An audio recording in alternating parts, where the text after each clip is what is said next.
नमस्कार। राज्यातील पशुपालन व्यवसायाला कृषी व्यवसायाचा दर्जा हा मिळालेला आहे। मंत्रिमंडळाच्या बैठकीत हा निर्णय घेण्यात आलेला आहे। तर बघूयात राज्याच्या पर्यावरण मंत्री पंकजा मुंडे यांनी याबद्दल सविस्तर माहिती सांगितली आहे। नमस्कार। काल मंत्रिमंडळाच्या बैठकीमध्ये पशुसंवर्धन विभागाचा अत्यंत चांगला निर्णय झालेला आहे। हा निर्णय देशामध्ये महाराष्ट्र राज्य पहिलं राज्य असेल ज्यांनी हा निर्णय तंतोतंत केलेला आहे।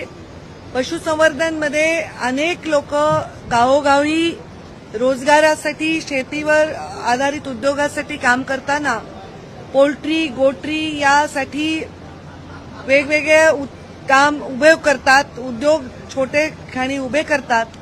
त्यांना पशुसंवर्धन विभागातील या सर्व पशुपालकांना कृषीचा पूर्ण लाभ मिळण्यासाठी कृषीचा दर्जा देण्यात त्याच्यात कृषीचा वाटा आहे आणि त्या कृषीमध्ये 24% वाटा हा पशुसंवर्धन विभागाचा आहे।